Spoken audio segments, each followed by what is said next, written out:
माँ तू सबसे प्यारी है, माँ तू जग में न्यारी है। माँ तू सबसे प्यारी है, माँ तू जग में न्यारी है। अपने आंचल में रखना, अपने आंचल में रखना।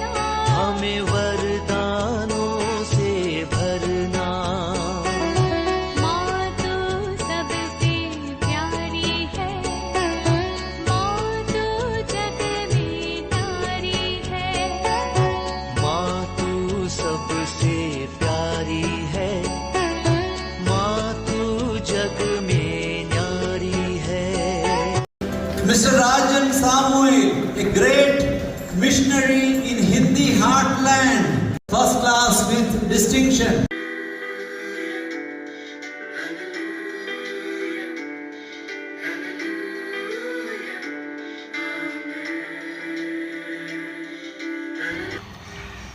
पिता, पुत्र और पवित्र आत्मा के नाम पर आमीन। आप सबों को जय यीशु।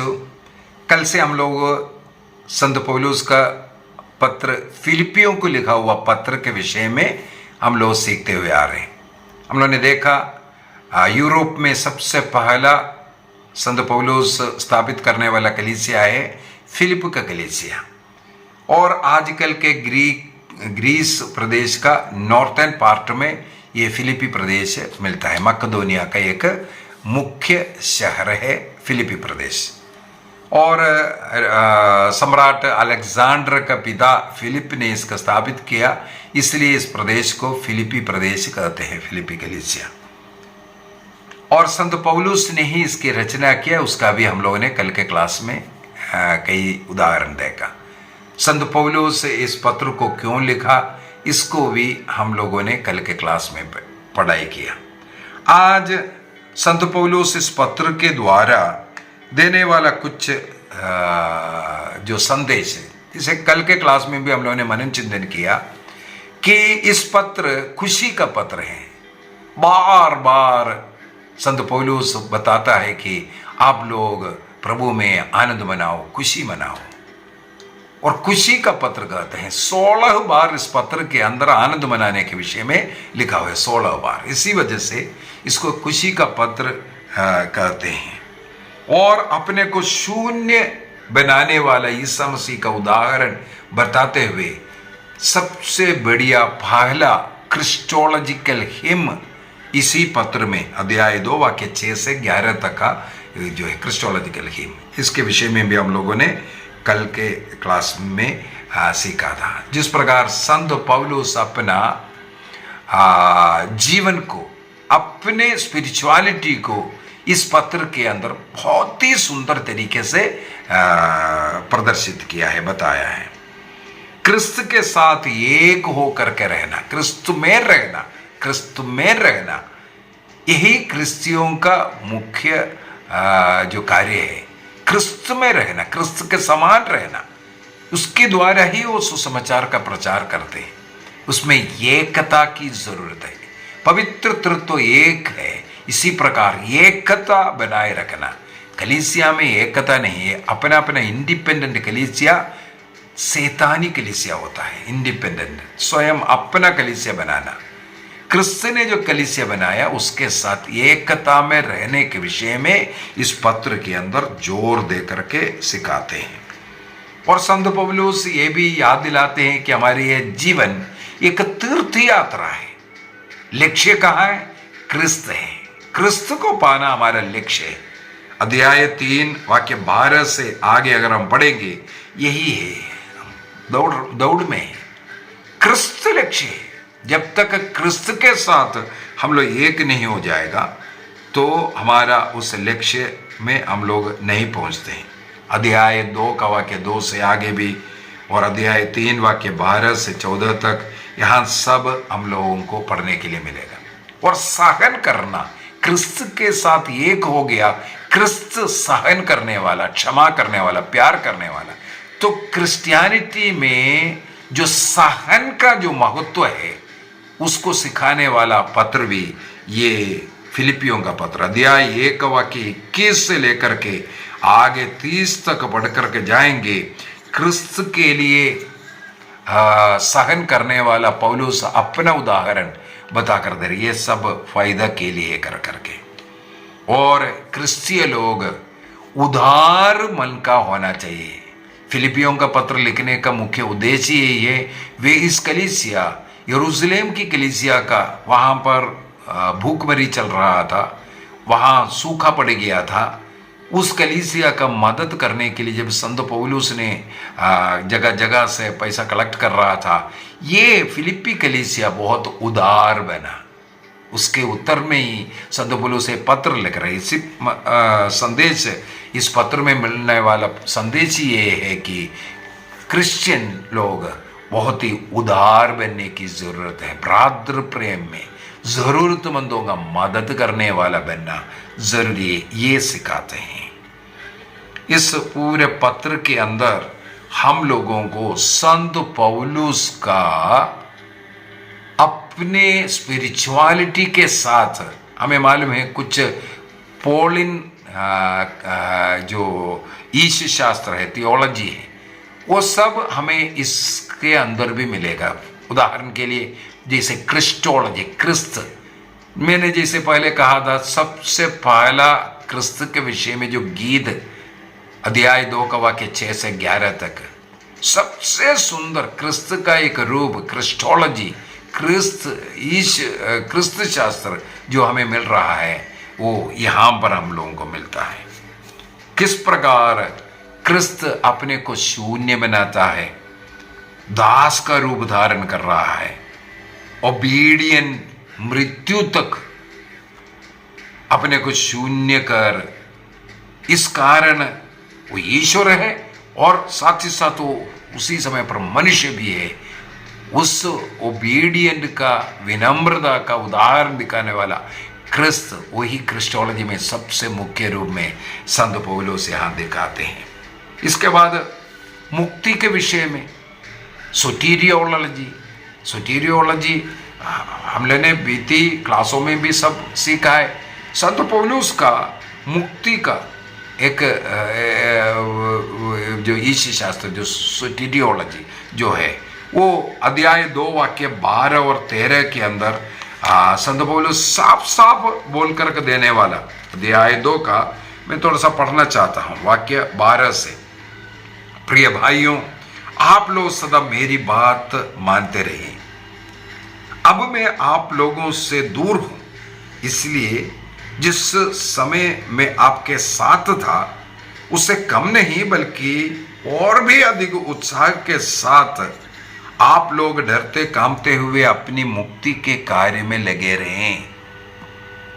ईश्वर अपना प्रेम पूर्ण उद्देश्य पूरा करने के लिए, ये बहुत ही महत्वपूर्ण वचन है, अध्याय 2 का वाक्य 13।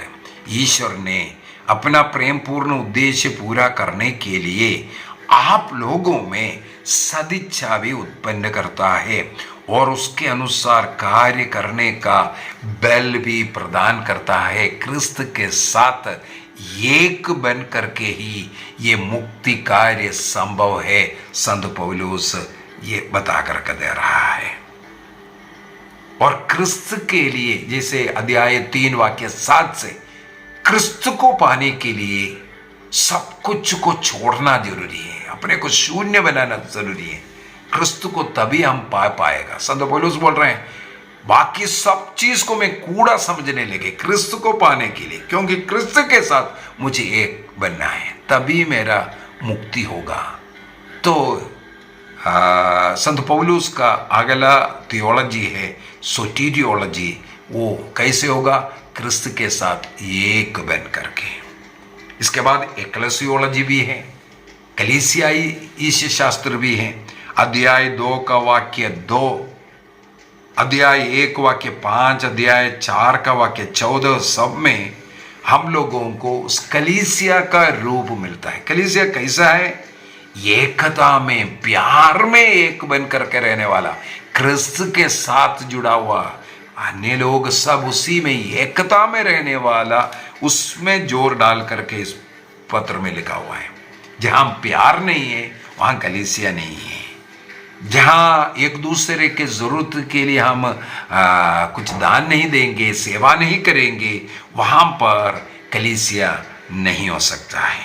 कलीसिया क्रिस्त का रूप होना चाहिए। वो कलीसिया अन्य लोगों के लिए उदार बनना है, प्यार बनना है, सहन करना, क्षमा करना, प्रेम करना।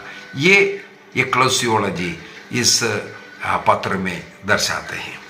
इसके बाद कुछ और एथिक्स एंड स्पिरिचुअलिटी, क्रिस्तीय मूल्यों के अनुसार कुछ आत्मिकता के विषय में अध्याय 2 वाक्य 3 से लेकर के आगे 5 तक हम लोग कुछ जो निर्णय करना चाहिए, ऐसे कुछ एथिक्स के विषय में अध्याय 4 का वाक्य 4 में भी, चाहे हम संपन्न हो चाहे दरिद्र हो, हमें उसमें भी संतृप्त बने रह करके आनंद बनाने की जरूरत है। शांति का जीवन जीना चाहिए। अध्याय 4 का वाक्य 7 के अंदर हमारे जिस अवस्था है उस समय एक संतृप्ति, अध्याय 4 का वाक्य 11, ये सब में हम लोगों को मिलता है। तो संत पौलुस इसके बाद बोलते हैं आप लोग मेरा अनुसरण करो। और संत पौलुस अपना उदाहरण अध्याय 3 वाक्य 7 से अपना उदाहरण प्रस्तुत कर रहा है। इसके बाद बोला यू फॉलो मी। ये कुछ स्पिरिचुअलिटी। अगला हम लोगों को एस्कटोलॉजी भी मिलता है, मृत्यु के बाद क्या है। अध्याय 3 का वाक्य 20 में लिखा है हमारे इस दुनिया में ये जो मकान, ये देश हमारा ये नहीं। एक्चुअली हम कहाँ के हैं? हम स्वर्ग के हैं। हम स्वर्ग से आए हैं और स्वर्ग के लिए हम इंतजार कर रहा है। इस प्रकार क्रिस्तीय जीवन इस प्रकार स्वर्ग का जीवन है, स्वर्ग को लक्ष्य लेकर के। यहां जो धन इसके पीछे जो जा रहा है ये सब नहीं। अध्याय 3 का वाक्य 14 में हम एक तीर्थ यात्री है, हम दौड़ रहा है क्रिस्त को लक्ष्य, वो स्वर्ग लक्ष्य है। क्रिस्त में हमें वो स्वर्ग का अनुभव मिलता है, इसलिए लक्ष्य वहां पर क्रिस्त होना चाहिए। अध्याय 3 का 20 और 21 में हम भी क्रिस्त के समान रूपांतरित हो जाएगा जब वहां पर पहुंचेंगे। और सहन करने का एक ईश्वर शास्त्र बहुत ही सुंदर। ये नहीं क्रिश्चियन बन गया आपके जीवन में कोई दुख नहीं है, अपमान नहीं है, कष्ट नहीं है, ये गलत है। कोई बीमार नहीं बनेगा, यहाँ आ जाओ सब ठीक हो जाएगा। ये ईश्वर शास्त्र क्रिश्चियन ईश्वर शास्त्र नहीं है। क्रिश्चियन ईश्वर शास्त्र के अंदर ये बताकर के दे रहा है कि आपको सहन करना है, आपको कष्ट है, पीड़ा है। इस प्रकार का एक सहन का उदाहरण दे रहा। अध्याय 1 वाक्य 29-30 के अंदर हमें ये मिलता है। और अध्याय 1 वाक्य 12-14 में भी सहन के विषय में संत पौलुस स्वयं कैद में पड़ा है करके बता के दे रहा है। इसके बाद दान देने के विषय में, दान देने के लिए आप उदार बनना है, एक क्रिस्तीय व्यक्ति दानी बनना है, जरूरतमंदों में उतरना है। आपको ईश्वर ने जो दिया है और दूसरों को भी आप बांटना है। ये ईश्वर शास्त्र इस पत्र में हम लोगों को मिलता है। जीवन और मृत्यु के विषय में हो, और पवित्र आत्मा के विषय में, पवित्र आत्मा का फिलिपियों का पत्र दिया 1 वाक्य 19 में सब हम लोगों को मिलेगा।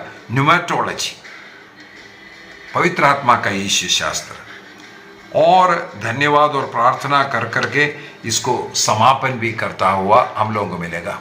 इसका थोड़ा सा डिविजन भी देख करके हम लोग इसको समाप्त करेंगे। अध्याय 1 से लेकर के अध्याय 4 तक इन अध्यायों में हम लोगों को क्या क्या मिलता है। बाइबल को अगर आप रखा है उसको खोल करके भी आप देख सकते हैं। अध्याय 1 से लेकर के अध्याय 1 का वाक्य 1 और 2 में आप लोगों को अभिवादन, प्रस्तावना।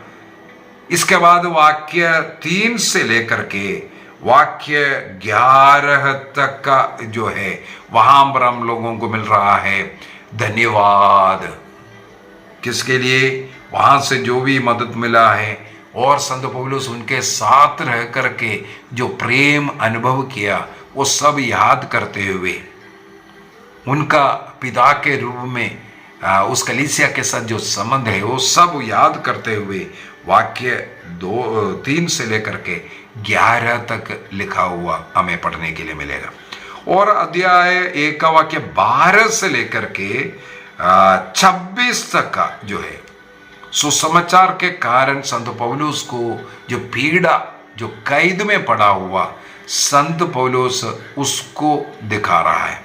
वाक्य 21 में साफ साफ संत पौलुस बोलते हैं, मेरे लिए तो जीवन है मसीह और मृत्यु है उनकी पूर्ण प्राप्ति। क्रिस्त को, मेरे लिए जीवन है क्रिस्त, और अगर मेरा मृत्यु हो जाता है, क्रिस्त को पूर्ण रूप से प्राप्त कर क्रिस्त में मैं, मुझ में क्रिस्त, इस अवस्था में पहुंचना, वाह क्या शिक्षा संत पौलुस इसके द्वारा दे रहा है। बहुत ही सुंदर तरीके से उस जेल कारावास का अवस्था के विषय में यहां पर लिखा हुआ है।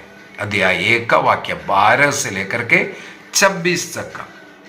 इसके बाद 57 से हम लोगों को अगला जो उनको जो संघर्ष करना पड़ रहा है, उसी प्रकार कलीसिया को भी बोल रहे हैं, आप लोग भी अपने संघर्ष में मसीह को अपनाते हुए, मसीह के उदाहरण को देख लो। उसके अनुसार वाक्य 29 में जाते हैं, वहां लिखा है, आप लोगों को ना केवल मसीह में विश्वास करने का, बल्कि उनके साथ, उनके कारण दुख भोगने का भी एक वरदान मिला है। फिलिपियों का पत्र अध्याय 1 वाक्य 29, केवल प्रभु में विश्वास करने के नहीं, बल्कि प्रभु के कारण हमें दुख भोगने का भी एक वरदान मिला है।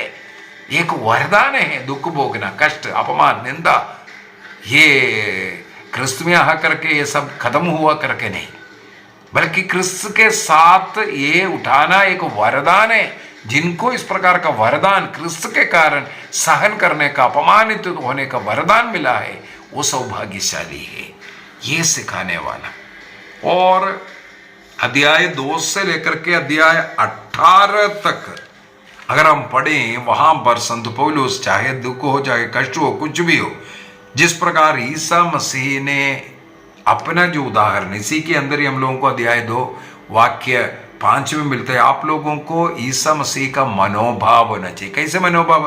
वाक्य 3 और 4 को देखो, आप दलबंदी तथा मिथ्याभिमान से, झूठे अभिमान से दूर रहो।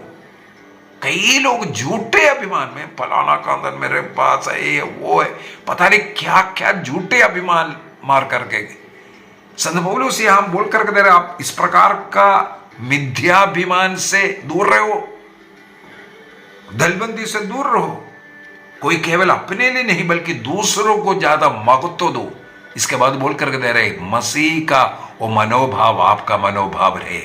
इसके बाद बहुत ही सुंदर एक गीत है, क्रिस्त वो ईश्वर था, ईश्वर की बराबरी कर सकता था, लेकिन उन्होंने अपने को शून्य बनाया, मृत्यु तक, हाँ क्रूस मृत्यु तक आज्ञाकारी पुत्र बन करके उन्होंने आज्ञा पालन करते हुए रहा। इस कारण क्या है? वाक्य 10 और 11 में लिखा है, जिससे ईसा का नाम सुनकर आकाश, पृथ्वी तथा 2 लोक के सब निवासी घुटने टेके और पिता की महिमा के लिए सब लोग यह स्वीकार करें कि प्रभु ईसा मसीह प्रभु है, मसीह है, स्वीकार किया। क्यों? मसीह ने अपने को शून्य बनाया। उनका उदाहरण अपनाओ, ये सिखाने वाला पाठ। अध्याय 2 का वाक्य 19 से आगे वहां पर हम लोगों को मिल रहा है, तिमोथी और एपफ्रोदितुस के विषय में है। उनके द्वारा संत पौलुस जो कार्य करवाया, और ये जो एपफ्रोदितुस के द्वारा ही पैसा कलेक्ट कर करके वो यरूशलेम सब भेज रहा है, तो इसके विषय में वो चर्चा किया हुआ है। एपफ्रोदितुस और तिमोथी, उनके द्वारा ये उनका संत पौलुस के साथ काम करने वाले लोग हैं। और ये जो फिलिप्पी प्रदेश का इंचार्ज है, फिलिप्पी प्रदेश का। अभी अध्याय 3 वाक्य 1 से लेकर के अध्याय 21 तक जाएं, वहां पर जो झूठे प्रचारक करने वाले, जैसे मैंने बोला है, जो यरूशलेम से आने वाले कुछ यहूदी क्रिश्चियन लोग, वे लोग चाहते हैं कि वे घूमते ही रहता है हर कली, जहां संत पौलुस चर्च बनाए वहां घुस कर संत पौलुस के खिलाफ ही बताते हैं। जैसे गलातियों का पत्र में बोला है, शाप भी दिया है। ऐसे झूठे, तुम लोगों को बपतिस्मा के पहले खतना करना जरूरी है, और संत पौलुस ने जो यीशु शास्त्र सिखाया उसके विरुद्ध सिखाना, ऐसे भ्रामक बातें लोगों में डालना। ऐसे कई लोग हैं घर घर में घूम करके, देखो ये मूर्ति रखा, तुम्हारे गले में रोसरी डाला, बाइबल में कहाँ लिखा है रोसरी। ऐसे भ्रामक बातें जो कमजोर लोगों को बोल करके शैतान के लोग इस प्रकार कार्य करता हुआ, इसके विषय में अध्याय 3 वाक्य 1 से आगे आपको मिलेगा। देखो, खतना कराने वालों से सावधान रहो। उस समय पर खतना था, आज उसका रूप अलग है। क्रिस्त की शिक्षा से, उस कलीसिया से, बपतिस्मा से और परम प्रसाद से, मिस्सा बलिदान से, पाप स्वीकार से, साक्रमेंट से, माता मरियम से, संतों की उस सौभाग्यता से आपको अलग करने वाले कुछ लोग, उनसे सावधान रहने के लिए संत पौलुस कहते हैं अध्याय 3 का वाक्य 1 से लेकर के 21 तक इस प्रकार के बातें हम लोगों को पढ़ने के लिए। उसी के अंदर है संत पौलुस किस प्रकार अपने को शून्य बनाया क्रिस्त को पाने का, इसी प्रकार आप लोग भी क्रिस्त के साथ एक बनने के लिए प्रयत्न करते रहना, ये सिखाने वाला। और अध्याय 4 वाक्य 1 से लेकर के 20 तक अगर देखेंगे, और हमें मालूम है 21, 22 और 23 यहाँ पर समापन, नमस्कार और आशीर्वाद का पोर्शन भी है। और वहाँ 4 का 1 से लेकर के हम लोगों को पढ़ने के लिए मिलता है सबसे पहले एकता के विषय में, और क्रिस्त में आनंद मनाने के विषय में, शांति का जीवन जीने के विषय में, इस प्रकार कुछ नैतिक शिक्षाएं, और संत पौलुस को जो आर्थिक सहायता दिया उसके लिए धन्यवाद देते हुए लिखा हुआ बातें हैं।